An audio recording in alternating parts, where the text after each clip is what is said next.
Okay, welcome here to the Hawk Talk. Today we have with us the head women's soccer coach here at Chowan University, Fernando Zuniga, and I'm Meredith Long, the deputy athletic director. I'm Kashar Simpson, the director of athletic communications.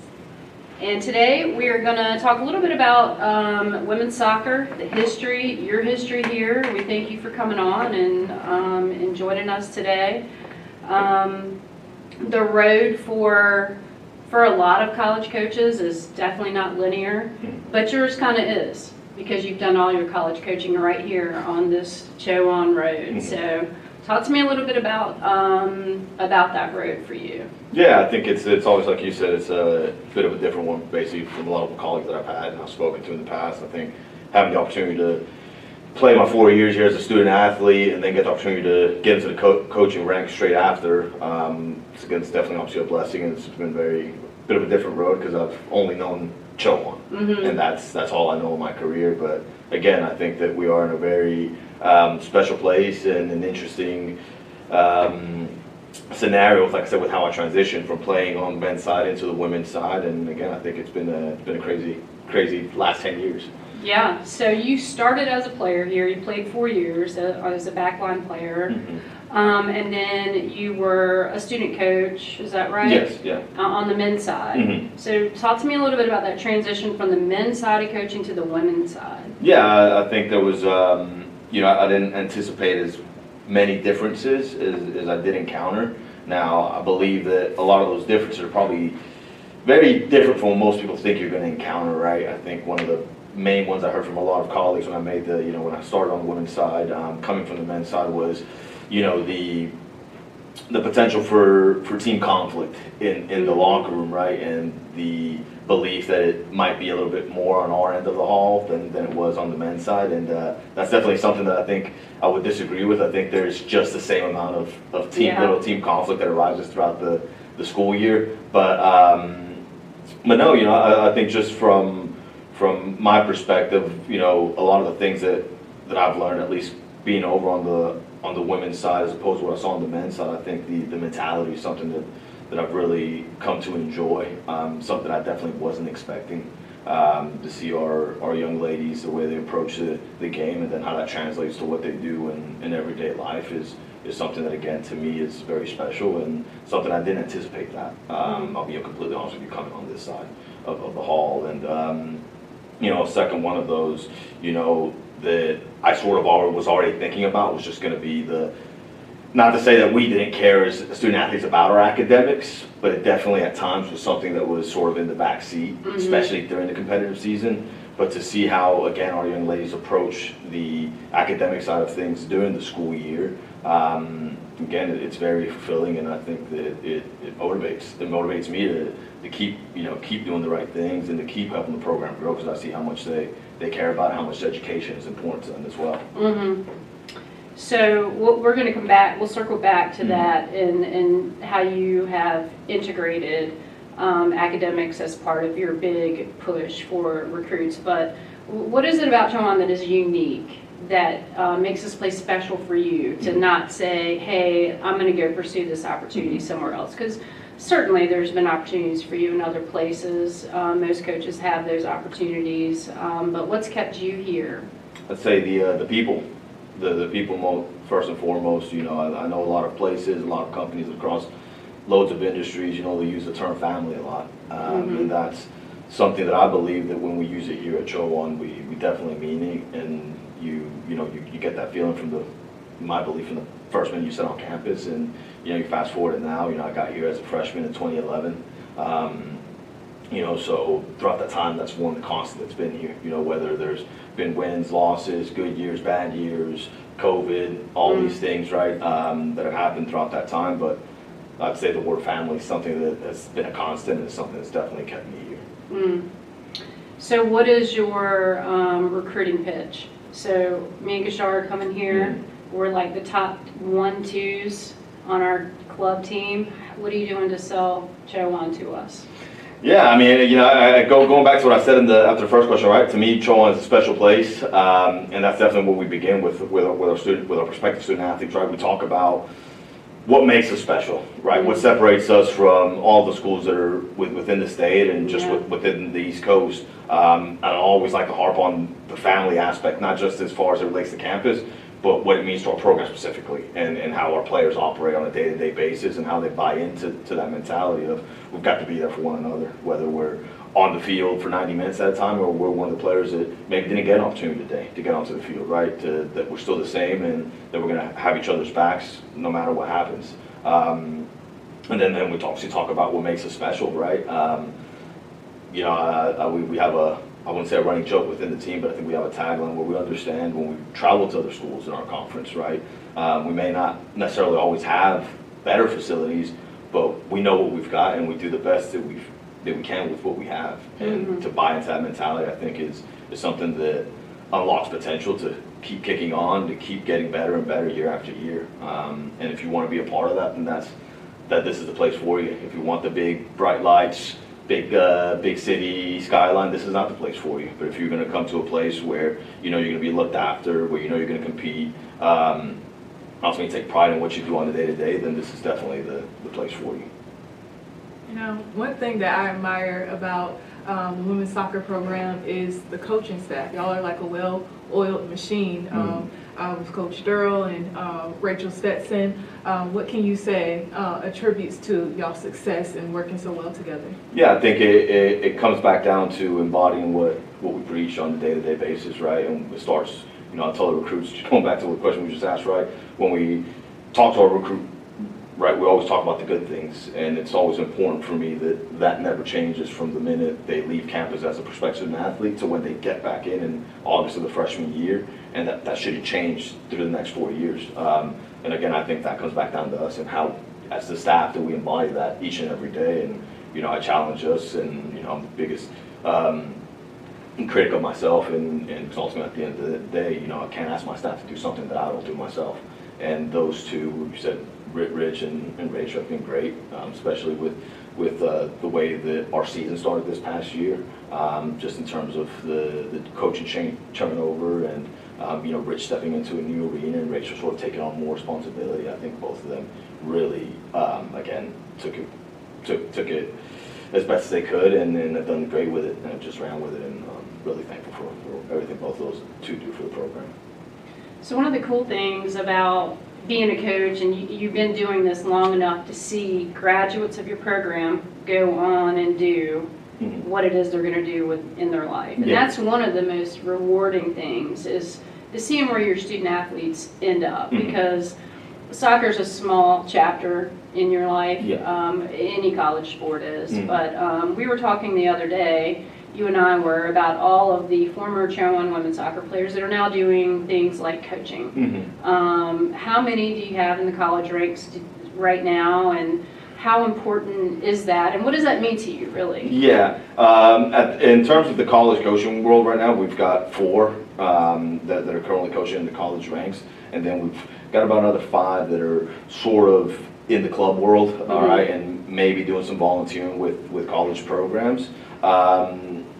Again, for me, that's something that means a lot of what we're doing, and I think, again, reiterates that we're doing the right things. The fact that these student athletes, aside from maybe 1 or 2 of them, I'll be honest, I think I'd be lying to you if I told you that they came in as a freshman saying, I want to get into college coaching. Right. There's a very small percentage of that group that, came in with that mindset. The rest of them, there was something that came along as they were throughout the 4 years here as a student athlete. And like I said, for me, I think that just reiterates that we're doing the right things, and that ultimately they see how we operate as a staff, and maybe they see how the other coaches within the department operate, right? Because that is something that I think does make Chowan special as well, how close everyone is. And I think that helps sort of kickstart that want to get into the coaching world. And again, we always like to keep up with those guys, and every time we get to see them on the recruiting trail for those that are in the college game, it's always something very, very special, and I'm very happy for them. And I hope we continue to get that going and get more and more kids coaching, because I think the soccer world definitely needs that in terms of more female coaches in the game. Yeah, sharing that. So vicariously, Fernando and crew is spread out in different locations, and what you've done, kind of planted those seeds, is now getting out there really nationwide, which is it's really cool to think about the effect, that the ripple effect that coaches can have on a student athlete's life. Yeah. So what makes a student athlete marketable? So we're going to stay in this vein of like career-wise. So like, what are they picking up playing for you that is going to help them when these student athletes are sitting down across from a potential employer and they're trying to sell themselves? Like, what can they use that they've learned from you in their career path? I think, you know, and I think there's a lot of different aspects and skills that you can hone in as a student athlete and develop that they're going to help you out, what we always say to our recruits in the real world, right? When you get your first full-time job. But I think the biggest one to me is the ability to work in a team environment, right? On a day-to-day basis, any one of our players, right, is in the locker room with 20, 29, 28 other student athletes. And I think we'd all be naive to expect that for the entire of the school year that there's no conflict that arises. There's going to be conflict, right? Just like there is in any workplace. So that ability to be able to manage that conflict, resolve that conflict, to still get whatever the job is done, right? And that we're all working towards the same unified goal. So I think teamwork is definitely one of the most important things that student athletes develop during their time as college players. It can definitely help them in what comes next in the professional world. And then I think the second one, right, is perception. That's something that we definitely talk to our players about, and what we mean by that is how you carry yourself is important. There's always somebody watching, right? And we like to talk about that in a positive sense, not in a negative sense, but in a positive sense of, you know, you're representing the program, you're representing the school, you're representing yourself, and you know, you take a step further, you're representing your family, those that came before you. So it's very important that our student athletes believe that, and again, how they carry themselves day in and day out. And I think with the way society's moving today, with just across all industries, with social media becoming a big thing, and you know, nothing you do is secret anymore. You know, anything can be found, and perception becomes something that's very important. That can be the deciding factor whether you get the next big gig or not. So again, that's sort of the second one that we'd like to make sure that they're very well aware that this is going to be something that's going to be important, not just here, but what comes after Chowan. So you are blessed with two beautiful little girls of your own now. What do you see for them in sports? Like, do you see sports as part of their future? Are you going to introduce them to that? Does it change your perspective on how you treat your team, being a dad? I'll start with the first one. You know, I think in terms of sport, you know, I think back to how my siblings and myself grew up, and you know, my dad played, and he was very big into soccer, but he never pushed it on us. And I think that's one of the things that made me gravitate towards it, and ultimately made me stick to it, was that this was something that we could truly bond over, and it wasn't something that he was expecting me to do. It was something that if you want to do this, then I'm there, and I'm going to help you. And again, I think that for me, then that's sort of the pathway that I would want for Kylee and Elena to take, but also understand that that may not be the road they decide to go down. Now, knock on wood, then hopefully I do. You know, have I bought them a few extra soccer balls? Yes. Have I bought a few soccer goals? Yes. You know, so obviously now with the World Cup, you know, Camila, and I know it's not maybe the best thing to have her sit in front of a screen, but if there's a few games going on, then I'd like for her to sit and watch them with me. And I think she does enjoy it. You know, she comes out to our games, and the little one, Elena, you know, she's still, I think, starting to grasp the concept of it, but they do very much enjoy coming out to the games in the fall, and I think rolling down the big hill, something that's you see them rolling down the hill across the way. But you know, in terms of how it's changed my approach to coaching, you know, I think that was something, that was a little moment that I made sure I shared with the graduating class that graduated this past May. They were, you know, that class was there when during the first time, you know, we were pregnant and Camila was on the way, and I think they saw a lot of that, whether it was a positive thing or a negative thing. You know, I think I might, you know, they were joking with me saying that they think I've become a little bit soft maybe, and I get that, I see that sometimes, but I think it's more of understanding, and you know, the fact that that's someone's daughter that we're working with, and now putting myself in those shoes of what would I want someone to tell my daughter in this situation, right? When she does make mistakes, when things don't go her way, what would I want being said to her? And I think that's a big question to ask myself when we do have to have tough conversations, because that is going to happen in a competitive environment.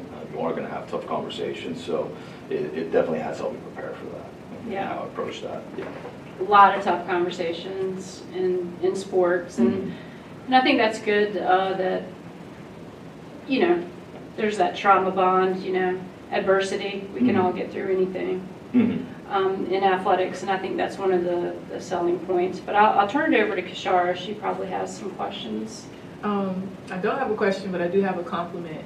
Of course, I work a lot with social media, and we have to get content and a lot of video things, and your team is always the team that's the most willing to be in front of the camera and just so willing to help me out when I do need, things done. So I feel like that's a testament to your coaching and how you, work with the girls and all that. So I just wanted to compliment that aspect of, your relationship with the girls as well. No, they've definitely been great about that. And again, it all goes back down to them. The credit goes to the players all the time. They're the ones that make and live the program day by day. Well, now we're going to get into a segment. It's called, and we're going to ask you some questions, and the goal is for you to answer them as fast as you can. So let me know when you're ready, and I'll go ahead and read off the questions. Mr. Carter got 5 out of 6. So. Okay. Let's go. Let's do it. All right, first question. What was the mascot before the Hawks? Braves. What year did we change from D3 to D2? 98. What are our official school colors? Royal, white. What NCAA D2 conference, what 2 conferences have we been a part of? NCCAA and Conference Carolinas. What is the name of the annual event recognizing Chowan graduates and patrons held in November of each year?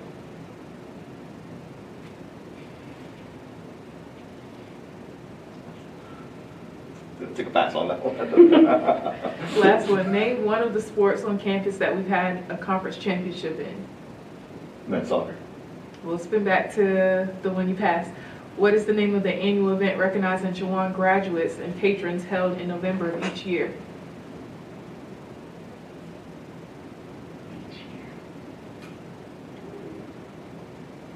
Homecoming? No. What year did we change from D3 to D2? 06. There we go. Yeah. That was my second answer.